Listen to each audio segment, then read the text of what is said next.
Hello friends, Radhe Radhe. Beena और कुमुद देवरानी जेठानी थी। दोनों में बहनों जैसा स्नेह था। दोनों की शादी में मात्र 1 साल का अंतर था। अब दोनों ही गर्भवती थी। अपने साथ साथ एक दूसरे का भी खूब ध्यान रखती थी। ये जेठानी देवरानी की बड़ी प्यारी सी कहानी है। सबसे पहले जेठानी की डिलीवरी हुई, उसके बेटा हुआ था। पूरे घर में खुशी की लहर फैल गई। बीना भी बहुत खुश थी। खूब जश्न मनाए गए। नामकरण संस्कार धूमधाम से हुआ, मतलब सब कुछ। अब जेठानी देवरानी में देखते हैं कि प्यार आता है, कड़वाहट आती है। नाम भी बीना ने रखा कान्हा। 3 महीने बाद बीना को लड़की हुई। सबसे ने कहा लक्ष्मी आई है। सब खुश भी हुए, पर वो खुशी बीना को नज़र नहीं आई, क्योंकि शायद उसके लड़की हो गई थी। तो नामकरण हुआ। नाम उसका भी बीना ने रखा मिष्टी, यानी कि अपनी बेटी का नाम, पर वैसा नहीं जो जेठानी की बाहर में उसे खुशी थी। जेठानी भी बच्चे की परवरिश में व्यस्त रहती थी। कुछ थकान, कमज़ोरी वो भी बहुत उत्साहित नहीं दी, क्योंकि बच्चे के बाद थोड़ा इनकरेजमेंट कम हो जाती है।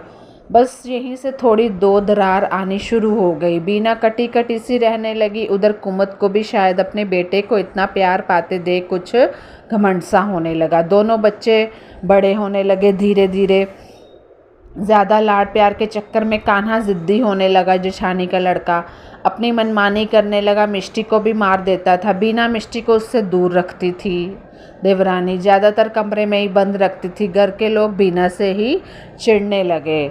कुमुद भी अब बीना से कम ही बात करती थी। कुमुद का बेटा की माँ होने का गर्व बढ़ता जा रहा था कि मैं एक बेटे की माँ हूँ जेठानी का। इस लाड़ के चक्कर में कान्हा पढ़ाई से भी भागने लगा। किसी की भी नहीं सुनता था। लड़के बहुत बिगड़ते हैं, ज़्यादा बिगड़ते हैं। सर पटक पटक कर जिद मनवा कर ही मानता था। इधर जो मिष्टी थी वो पढ़ाई में उससे आगे रहती थी। यह देखकर कुमुद कहती, क्या हुआ, इससे तो दूसरे घर जाना है, लेकिन मेरा बेटा तो जीवन भर यहीं रहेगा, हमें खिलाएगा पिलाएगा।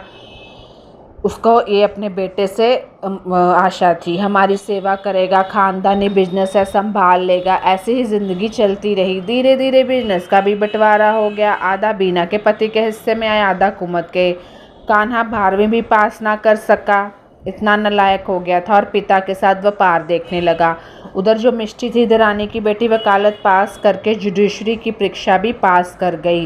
फिर उसने अपने साथ पढ़ने वाले लड़के से ही सबकी रजामंदी से ब्याह भी कर लिया। She is very nice girl. Mishti बहुत मधुर व्यवहार की लड़की थी। जल्द ही ससुराल वालों का भी दिल जीत लिया। उधर जो कान्हा था जेठानी का लगता, एक तरह से आवारा हो चुका था। उसकी दोस्त मंडली पैसों वाली पर आवारा दोस्तों से थी, मतलब जितने भी थे आवारा दोस्त थे। उसने भी एक लड़की से, जिसका परिवार उनके स्तर का नहीं था, उससे शादी करने की जिद ठान ली। लड़की भी नाम की बीए पास थी। लाख मना करने पर भी कान्हा नहीं माना, जो जेठानी का लड़का था।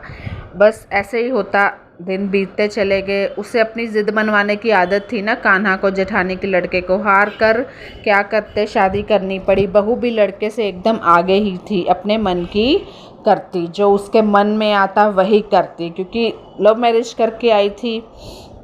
इतना पैसा देखकर उसकी आंखें चौंधियां खा गई। हर समय उसकी नई नई फरमाइश रहती।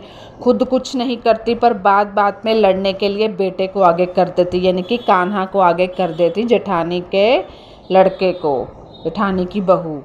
ऑनलाइन बाज़ार इसकी वजह थी कि ऊपर से बेटे की आवारागर्दी, उनका जो काम धंधा था ठप होने लगा था। धीरे धीरे सब खत्म हो गया। एक दिन सदमे में पिताजी की मृत्यु हो गई। कुमुद बेचारी का बुरा हाल हो गया था। वो बस घर की नौकरानी बनकर रह गई थी। उधर बीना का पति का बिजनेस बढ़िया चल रहा था। बेटी भी खुश थी। दामाद भी उसका बहुत ध्यान रखते थे। जरा सी तकलीफ पर भी दौड़े चले आते थे। आज स्थिति बिल्कुल उल्टी थी। तो जेठानी देवरानी की आपस की कहानी है। कुमुद देखती तो रोकर रह जाती। सोचती थी काश उसकी भी बेटी पैदा होती, और बीना कान्हा को देखकर सोचती अच्छा हुआ उसे बेटा पैदा नहीं हो। ये लड़के बहुत तंग करते हैं। आज के ज़माने में बेटियां ही सही है। तो बताना मुझे आपको स्टोरी कैसे लगी। Bye bye, take care, good night, sweet dreams. I hope आपको ये अच्छी लगेगी। Subscribe my channel. Bye bye.